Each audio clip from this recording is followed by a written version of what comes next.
On a warm Tuesday evening in September, Margaret Johnson stood in front of her bedroom mirror, carefully pinning her silver hair into a neat bun.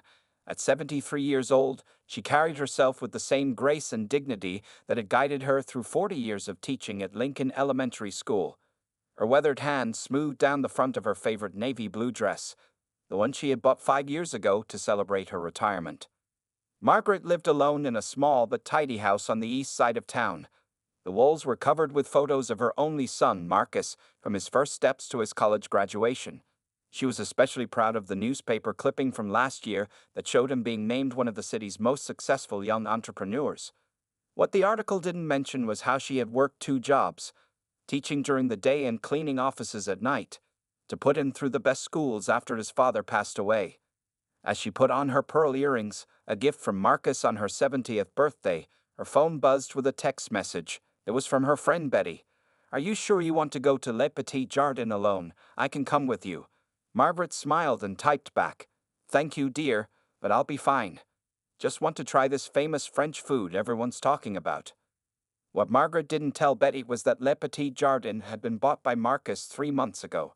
She had overheard him talking about it during his last visit, though he hadn't officially told her yet.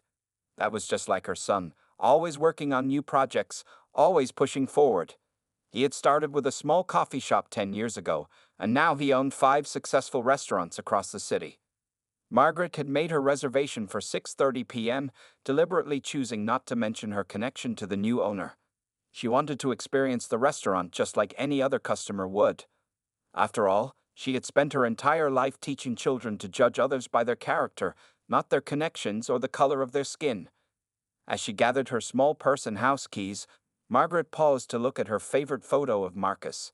In it, he was 5 years old, wearing an oversized chef's hat and holding a plastic spatula. Even then, he had known he wanted to work with food. She remembered how he would stand on a chair in their small kitchen, helping her cook dinner, asking endless questions about spices and temperatures. The drive to Le Petit Jardin took 20 minutes. Margaret parked her well-maintained 2010 Toyota Corolla in the restaurant's lot, between 2 shiny luxury cars. The restaurant stood tall and elegant, with warm golden lights shining through its large windows. Through the glass, she could see people in expensive clothes enjoying their meals, waiters in crisp black uniforms moving smoothly between tables. Before stepping out of her car, Margaret checked her reflection one last time in the rearview mirror. Her lipstick was perfect, her collar straight, her simple pearl necklace gleaming softly. She had dressed carefully, wanting to fit in at this upscale establishment. In her 40 years of teaching, she had learned that first impressions mattered, even though they shouldn't. As she walked toward the entrance, Margaret felt a mix of excitement and nervousness. Le Petit Jardin was known as the most exclusive French restaurant in the city. She had read all about it in the local papers. The famous wine collection, the award-winning chef, the months-long waiting list for reservations. But Margaret hadn't used any special treatment to get her table. She had simply called and been lucky enough to get a cancellation. The heavy glass door felt cool under her hand as she pulled it open. The soft sounds of classical music and quiet conversation drifted out. The hostess stand was empty, but she could see a tall waiter, his name tag read Thomas, talking to a group of guests at a nearby table. He glanced her way briefly before returning to his conversation. Margaret took a deep breath, straightened her shoulders, and stepped inside. After raising a successful son on her own and shaping young minds for 4 decades, surely an evening at a fancy French restaurant would be a simple pleasure. Little did she know that this ordinary Tuesday evening was about to become anything but simple. The elegant interior of Le Petit Jardin was even more beautiful than Margaret had imagined. Crystal chandeliers hung from the high ceiling, casting a warm glow over the dark wooden tables. The walls were painted a soft cream color and decorated with beautiful paintings of the French countryside. The smell of fresh bread and expensive perfume filled the air. Thomas Crawford, the waiter who had glanced at her earlier, was now finished talking with the other guests. He had worked at Le Petit Jardin for 8 years and took great pride in knowing all the regular customers, the wealthy businessmen, local celebrities, and politicians who frequented the restaurant. At 45 years old, with graying hair at his temples and perfectly pressed black pants and white shirt, Thomas considered himself an expert at judging which customers belonged in the restaurant and which didn't.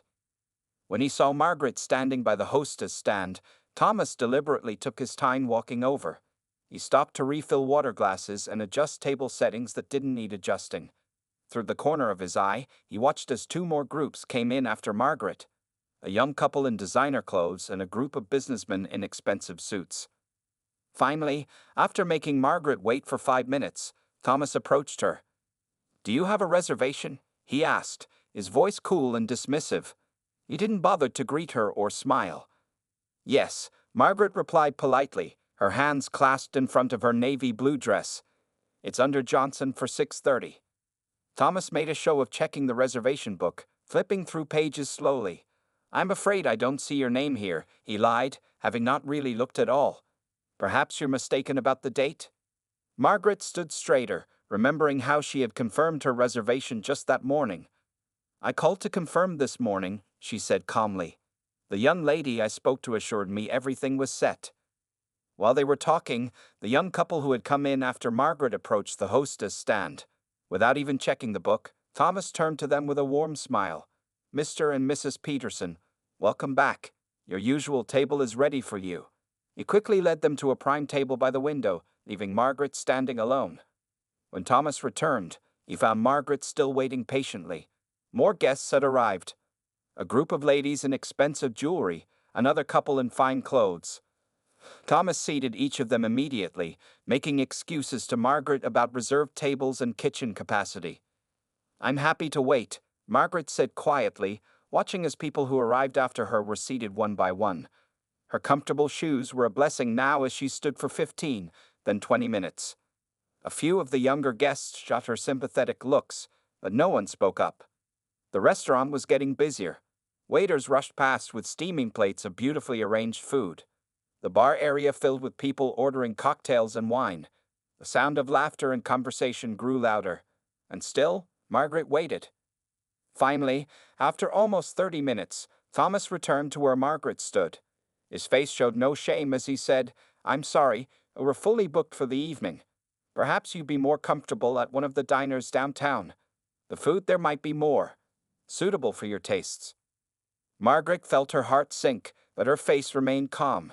She had dealt with people like Thomas before, during her years of teaching, while shopping in expensive stores, even at parent-teacher conferences. His behavior was nothing new to her. "I would like to speak to the manager, please," she said firmly, her voice steady despite the hurt she felt inside.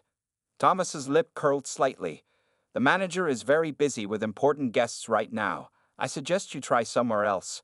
He turned away, clearly considering the matter closed. What Thomas didn't notice was a well-dressed man sitting at the bar, watching the entire scene unfold. The man's hands were gripping his glass tightly, his face growing darker with anger as he witnessed how Thomas treated Margaret. Neither Thomas nor Margaret knew that this man was about to change the entire situation dramatically. Margaret stood there, feeling every one of her 73 years. She thought about leaving, about avoiding the humiliation. But then she remembered all the times she had told her students to stand up for themselves, to face unfairness with dignity. She had taught those lessons for 40 years. Now it was time to live them. Margaret Johnson stood quietly near the hostess stand, her sensible shoes protecting her feet as the minutes ticked by. She watched Thomas, the arrogant waiter, as he moved smoothly between tables, his manner completely different with other guests. His smile appeared magical whenever he approached the wealthy-looking customers, his voice becoming soft and respectful, nothing like the cold tone he used with her. A young couple at a nearby table kept glancing her way. The woman, probably in her early 30s, wearing a green silk dress, whispered something to her husband.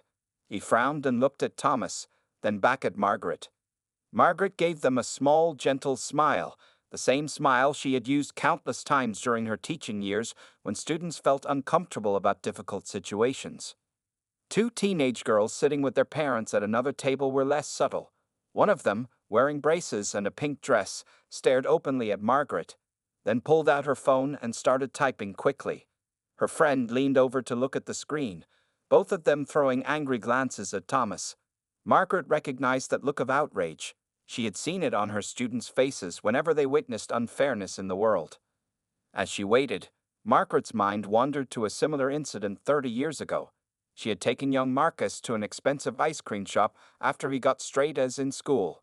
The server had ignored them until all other customers were served.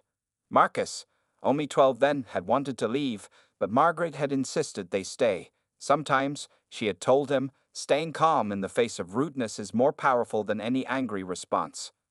Now, watching Thomas fawn over a group of businessmen who had arrived 20 minutes after her, Margaret practiced what she had preached. She stood straight, kept her face peaceful, and waited. Her years of teaching had taught her that the best lessons often came from showing, not telling.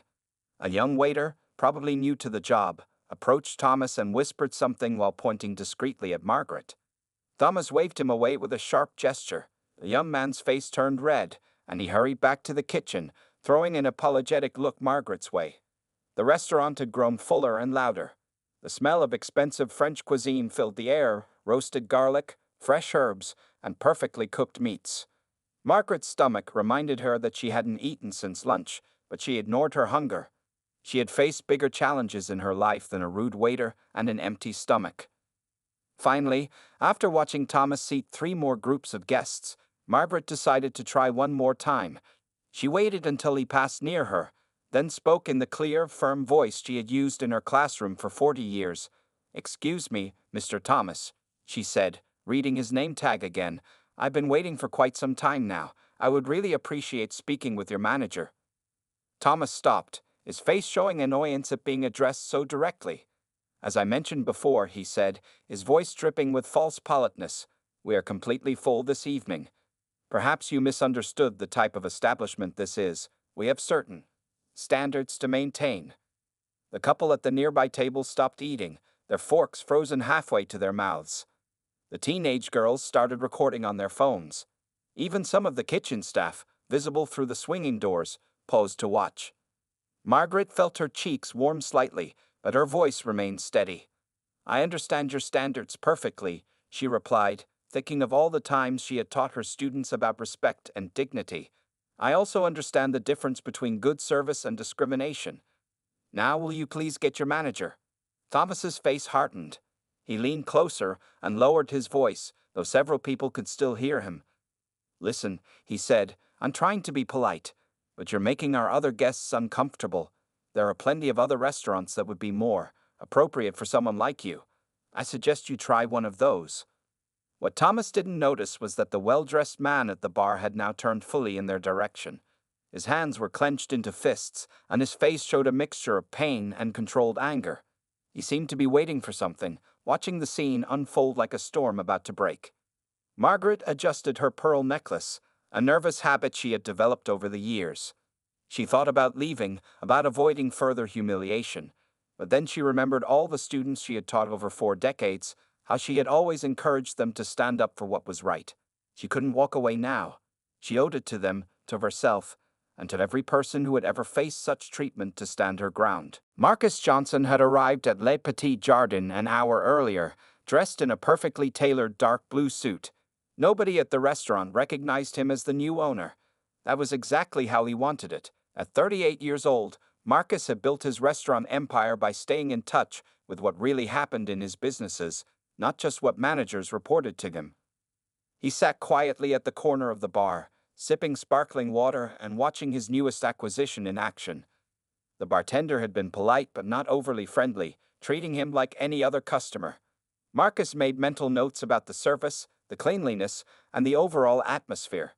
Everything seemed to be running smoothly until his mother walked in. At first, Marcus couldn't believe his eyes.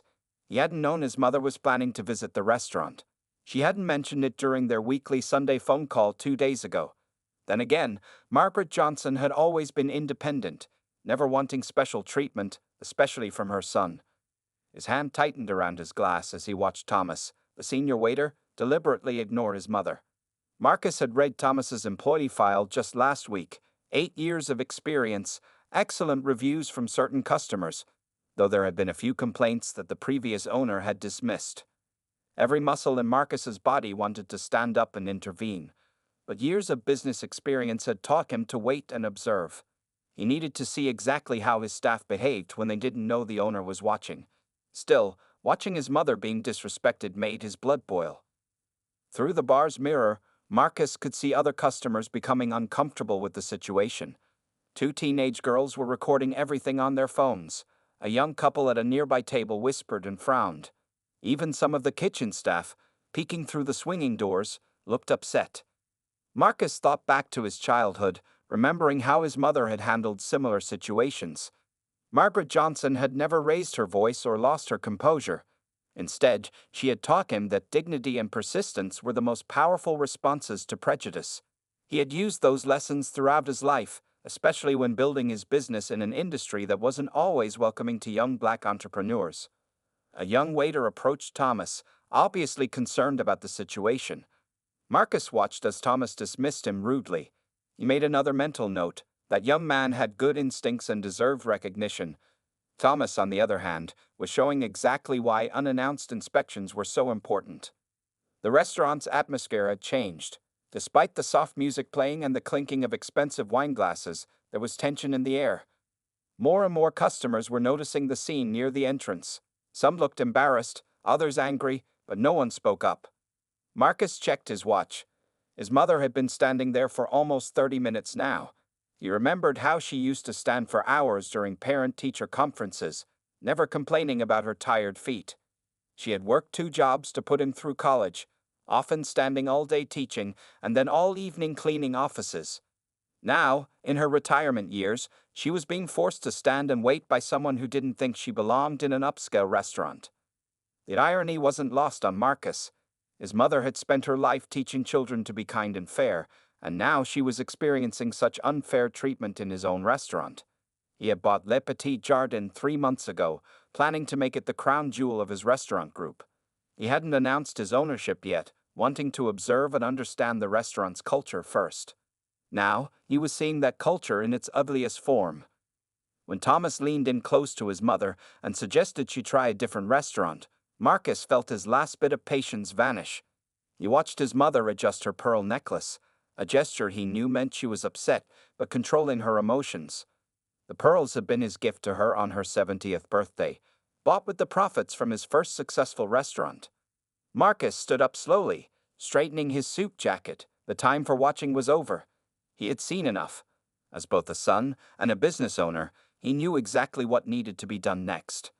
Thomas was about to learn a very important lesson about judging people by their appearance. Marcus Johnson walked across the restaurant floor with the confidence of someone who owned not just the building, but every plate, glass, and napkin in it. His expensive shoes made no sound on the thick carpet as he approached the entrance where his mother stood. Some of the regular customers noticed him and sat up straighter. They had seen his picture in business magazines and local newspapers.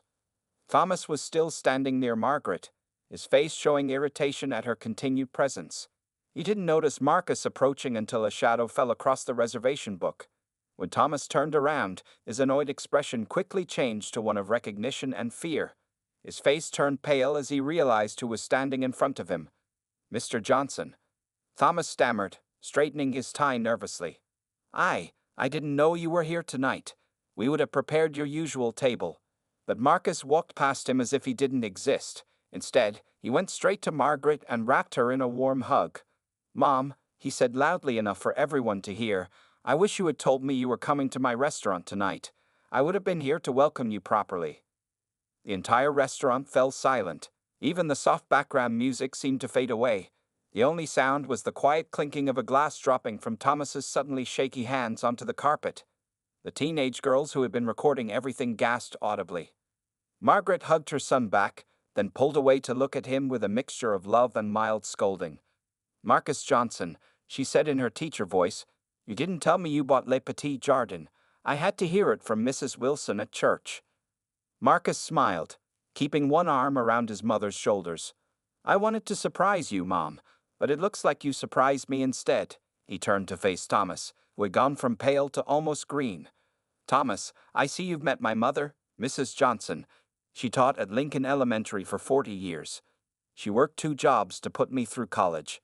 Every restaurant I own, including this one, exists because of her sacrifice." Thomas opened and closed his mouth several times, but no words came out. The young waiter who had tried to help earlier was watching from near the kitchen, his eyes wide with amazement. The couple at the nearby table had stopped eating entirely, their food forgotten as they watched the scene unfold. I didn't know." Thomas finally managed to say, his voice barely a whisper. "That's right, you didn't know," Marcus said firmly. "You didn't know that this elegant lady is my mother. You didn't know that she's the reason I understand the value of hard work and treating people with respect. You didn't know that the woman you kept standing here for 30 minutes helped shape the minds of thousands of students, some of whom probably eat at this restaurant regularly." Margaret touched her son's arm gently. "Marcus," she said softly, but with the same tone she had used to calm excited students, "maybe we should continue this conversation somewhere more private." The restaurant had become so quiet that everyone could hear her words clearly. Several customers looked down at their plates, embarrassed to be witnessing such a personal moment. Others continued to watch, especially the teenage girls who were still recording everything on their phones. Marcus nodded, respecting his mother's wish as he always had. He turned to Thomas, who looked like he wanted to disappear into the expensive carpet. "Thomas, please join my mother and me in my office. And," he paused, looking at the young waiter who had tried to help earlier, "please ask James to come too. I think we all need to have an important conversation about what kind of restaurant Le Petit Jardin is going to be from now on."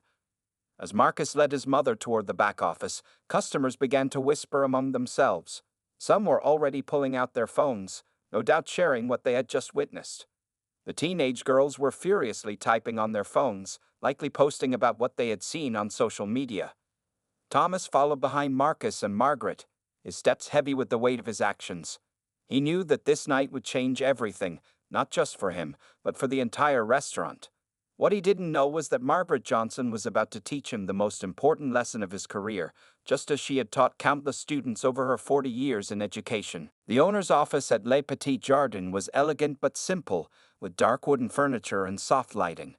Marcus sat behind his desk while Margaret took one of the comfortable leather chairs facing it. Thomas and James, the young waiter, stood nervously by the door until Marcus gestured for them to sit down. Thomas's hands were shaking slightly as he lowered himself into a chair. In his 8 years at the restaurant, he had never been more scared of losing his job. But what happened next surprised everyone in the room. Before anyone says anything, Margaret spoke up, her voice gentle but firm. "I'd like to share a story." She looked at Thomas with the same patient expression she had used with struggling students for 40 years. "Would that be all right?" Marcus nodded, knowing his mother well enough to trust her judgment.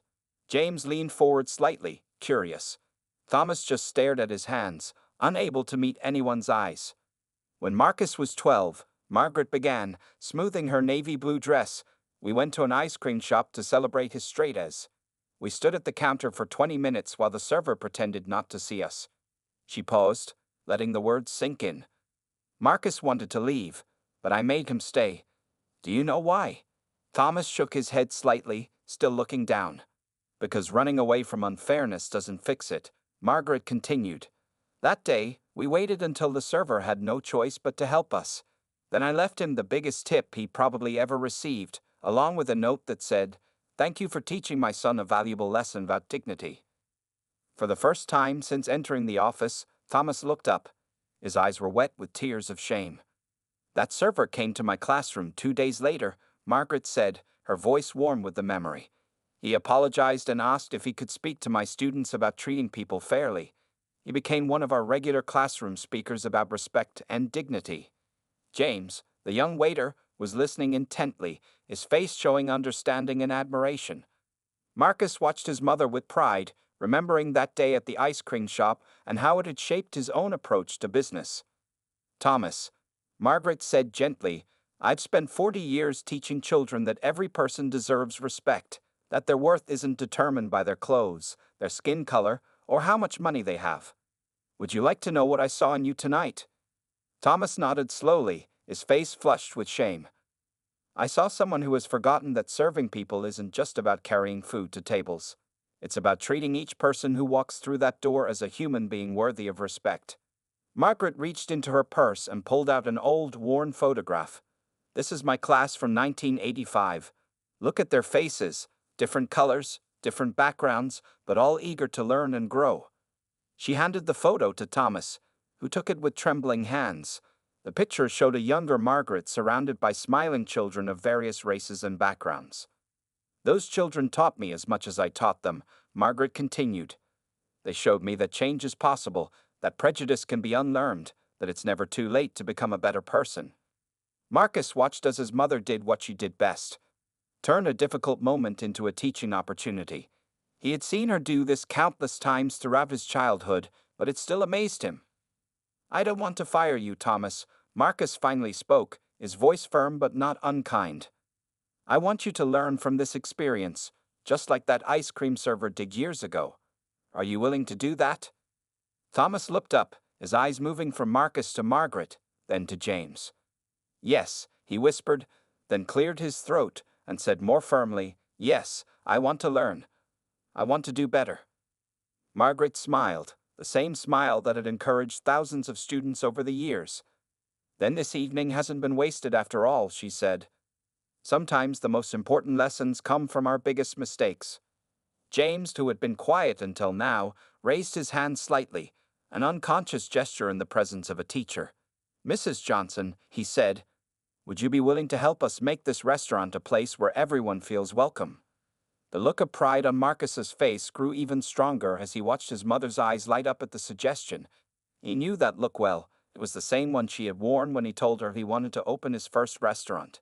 It was the look of someone who saw an opportunity to make a real difference. In the weeks that followed the incident at Le Petit Jardin, Thomas Crawford's life changed in ways he never expected. Marcus Johnson had kept his word about not firing him, but the real surprise was Margaret Johnson's continued presence at the restaurant. She had taken James's suggestion seriously and began helping to create a new training program for the staff. Every Monday morning, before the restaurant opened for lunch, Margaret would arrive wearing one of her neat teaching outfits, usually carrying her old leather briefcase filled with materials. The entire staff, from the dishwashers to the head chef, gathered in the main dining room to learn from her. Thomas, who had once held himself apart from other staff members, now sat in the front row of these sessions. The shame of that first night had transformed into a genuine desire to change. He watched in amazement as Margaret used her 40 years of teaching experience to help the staff understand the importance of treating every guest with respect. "Remember?" Margaret would say, her voice carrying the same warmth that it held in her classroom. "Every person who walks through that door has a story. They have dreams, struggles, and achievements we know nothing about. Our job is not to judge their story, but to make them feel welcome in ours." The teenage girls who had recorded Thomas's behavior that night had posted their videos online. Instead of trying to hide from the incident, Marcus and Margaret had turned it into an opportunity. They invited local news stations to cover the restaurant's new training program. The story went viral, but not for the reason people expected. One morning, during a training session, Thomas raised his hand. His face, once hard with prejudice, had softened over the weeks. "Mrs. Johnson," he said, his voice slightly shaky, "I want to share something with everyone." Margaret nodded encouragingly, just as she had done thousands of times with nervous students. "Last week," Thomas continued, "a family came in, parents and 3 kids. They weren't dressed fancy, and before all this, I might have treated them differently." He paused, taking a deep breath. "But I remembered what you taught us about stories. I gave them our best table, treated them like special guests. Turns out they were celebrating the father's first job after being unemployed for a year." The other staff members listened intently. James, who had been promoted to head waiter for his role in standing up for what was right, smiled encouragingly at Thomas. "The kids drew me pictures on their napkins," Thomas said, pulling carefully folded paper napkins from his pocket. "They wrote, 'Thank you for making our special day perfect.' I've never felt better about my job than I did at that moment." Margaret walked over and looked at the children's drawings. Her eyes sparkled with tears of joy. "This," she said, turning to the rest of the staff, "this is what we mean by transformation. It's not just about changing rules or behaviors. It's about changing hearts." The training program grew beyond just serving customers. Margaret brought in speakers from different backgrounds to share their experiences. She organized field trips for the staff to visit various communities in the city. The restaurant's menu even began featuring special dishes that celebrated different cultures. Thomas threw himself into every aspect of the program. He spent extra hours learning about different cultures, practiced greeting guests in multiple languages, and even started mentoring new staff members about the importance of inclusive service. One evening, as Thomas was serving at table, an elderly black couple stopped him.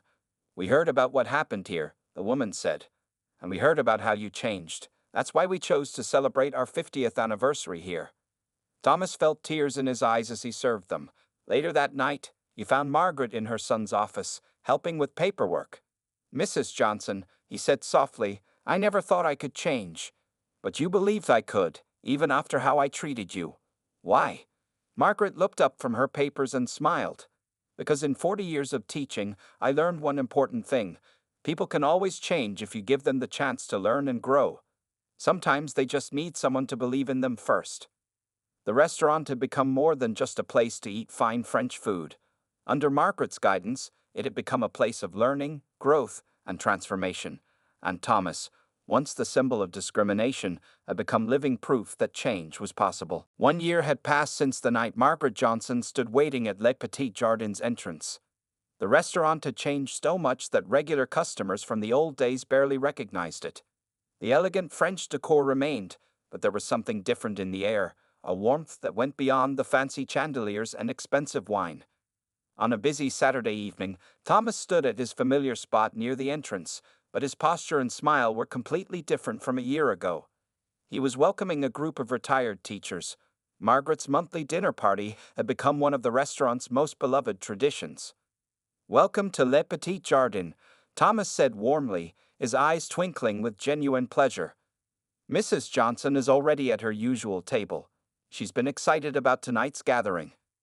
The retired teachers, some using canes or walkers, others helping their colleagues along, made their way to the large round table in the restaurant's best spot. Margaret sat there in her favorite chair, wearing a beautiful purple dress and her pearl necklace, looking every bit the gracious hostess she had become. Near the bar, Marcus Johnson watched the scene with pride. His mother's influence had transformed Le Petit Jardin into something far more valuable than just another successful restaurant in his collection.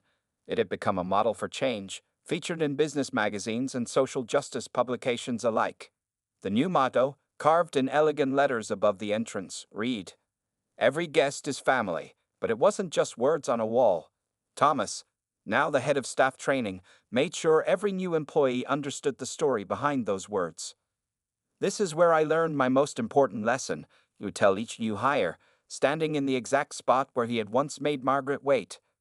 "And now it's my job to share that lesson with you." The training program Margaret had helped create had grown into something remarkable.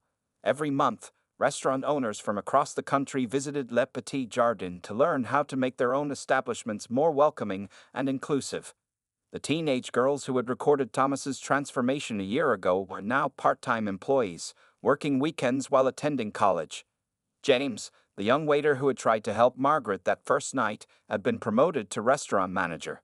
He worked closely with Thomas to maintain the high standards of service and inclusion that had become Le Petit Jardin's trademark. On this particular evening, as Margaret's teacher friends enjoyed their monthly dinner, a special celebration was taking place. The restaurant was marking 1 year since its transformation.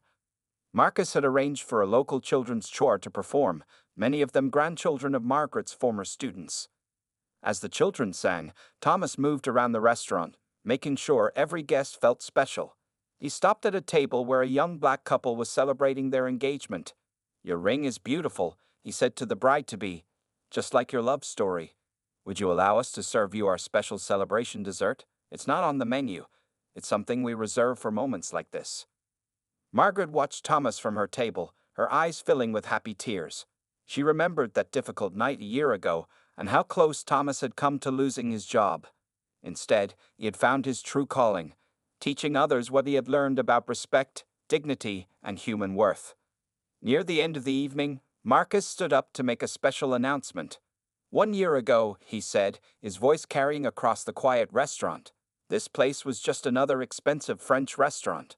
Today, thanks to my mother's wisdom and forgiveness, it's become a symbol of what's possible when we open our hearts to change.